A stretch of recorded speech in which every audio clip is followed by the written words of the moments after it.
Hey guys, it's Dan Review, and I'm back, and I'm here with Sanjay Manu, who came top 4 in the South American World Champion qualifier, I Yeah, believe. WCQ. Lovely. And any shout outs before we get into your deck profile? Shout out to LM, shout out to Mark, shout out to MV Collectibles, shout out to my girlfriend that went to the event with me. Lovely. Yeah, that's about it. Okay, and what And is. shout out to Adrian George for our first Trinidad competitor at Worlds. Good luck to him at Worlds. Hopefully he takes it home. Yes, of course, of course. We'll be rooting for him, definitely. So, what you play today, sir? Sneak Eye Cash. Alright, cool. So, let me get into your deck profile.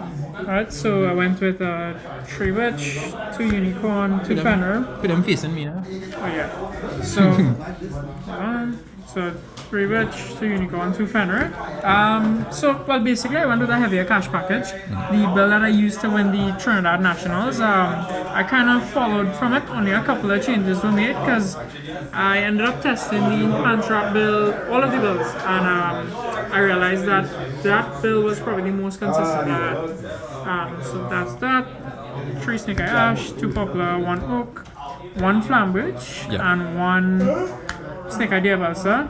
Have to play this. This was 2 at Nationals. I dropped it to 1 because I dropped the spell negate from the deck. Okay. While it's very good, a lot of times you don't end up reaching that point. And then a lot of people were playing the Dark Roller no more and droplet. So if they're playing that, it's going to get negated anyways. It doesn't make sense to go for it. Rather conserve resources and have a more consistent deck. In terms of hand traps, actually I'll go with the engine cards first. 1 Original Temple, 3 Bonfire, 3 Wanted, 2 Planet, 1 Earth, 1 Terraforming, and that's it for the engine. Okay. In terms of the non-engine, went for the more board breaker approach. So went for 3 Tactics, Lovely. QCRs. 3 Droplets, 3 Book of Eclipse. I need the other QCRs. 1 Call by the Grave. This is for the spells. So at Nationals, I didn't play the Call by the Grave in the main, played it in the side. For this tournament, decided to go for the Call by in the main because I felt like I'd have more hand traps. And playing into a board, this hits Princess. It also hits Of course. Heretic Seals and hand traps in general. Yes, and it helps yes. with the public lock as well. Yes, Phantom of You Bell as well. Yeah. And then I ended up losing like most of my dice rolls at the WCQ, so this ended up coming in very handy as a 6 card. And Book of Eclipse was exceptional versus most decks, so even your Snake Eye, Flow 10 by Maries. Flow and Maries, Melodious, all of these decks helped me to win all of those matches. Even versus Runic. So I played Runic on D2 on the 9th round of Swiss, I believe, or the 10th round. And he had like Rivalry, Fountain, everything. And he had Skill Drain as well. So I used Fenrir, attack, activate the effect, target the Fountain, chain book, Eclipse, to avoid the Skill Drain, banish the Fountain, and he had used Desires and banish all the other Fountains. So I ended up winning the game because of the book Eclipse. Lovely. And if they happen to ask you, you eclipse you, there's tactics Yeah, and then also I'm using it defensively and aggressively as well. Yeah. So like if they Vela Impum, just chain book Eclipse and continue playing.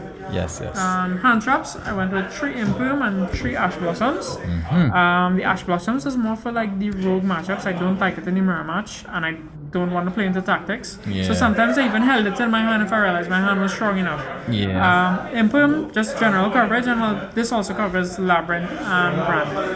So that's the main deck. Definitely good in a basic game state. Yeah, in a very simple game state, having an Ash in hand works well.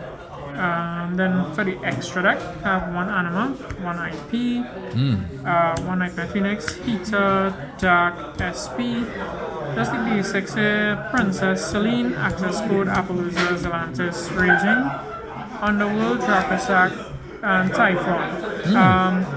This actually came up a lot, but not so to break boards, but more so with mind control. So like what I would do is like mind control their Flambridge, end with my Flambridge, and make my own Typhon, because some of the decks were playing 1 Flambridge. So taking away that accessibility from them was strong.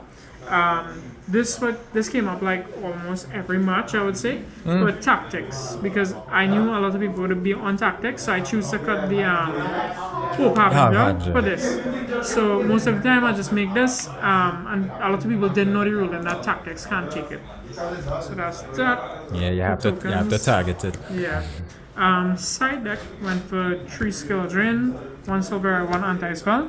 So I chose to main the cash cards because I wanted to be going good first and second. And I felt that sometimes when you just summon a Fenrir or a Unicorn into a board, they just scramble to try and out it. And if they didn't use the Flambage effect in the standby phase, they have to use the Princess to pop it, which puts them in an odd position because then the IP can't summon. Unless they make their chains a little awkward. Okay. So this is this. I also went for this approach because generally I would go with these 5 cards when I would go first. I'd side out the imperms or droplets according to which ones I needed out. And this made my going first board very strong. Yes, of course. This stops board breakers, stops monster effects. And dispel also for the engine. Yeah. But with 2 Cosmic, 2 Lightning Storm, I didn't want to lose the anti-spell fragrance. And also, a lot of people think that they're only playing 2 Lightning Storm and 1 Duster, so they're not expecting the Cosmic Cyclone on the IP, which is very strong. This is also good going first versus certain decks, such as like Tenpai or even Snake Eye. Sometimes they don't expect it on the field spell because the field spell gives them access to the Snake Eye deal and stuff. You also had the Cosmic for the mirror in case they try to skill drain you. Yeah, so that was when I was going second. I would always side in 2 Storm, 2 Cosmics, and then 2 Mind Control and change a hat. Still went with the stronger board breaker approach. And I really like Metal Tronus. I felt like sometimes it could just get ashed. Yeah. Yeah, so I prefer just went with something for sure that's going to result. It will get through, yeah. Yeah, and then I went with 3 Spooky Dogwood because I was expecting a lot of mirror matches. Never really came up. Was the most useless card in my entire deck. But it was either this or Nibiru that I was going to play. But I got all the way to the top 4, so can't really complain about it too much. Of course. And I don't think it would have influenced me winning, because you could say in hindsight, you could say this could have been a Nibiru in the final, in the top 4, and you'd have drawn it, but you never show. So yeah, of course. It doesn't really matter.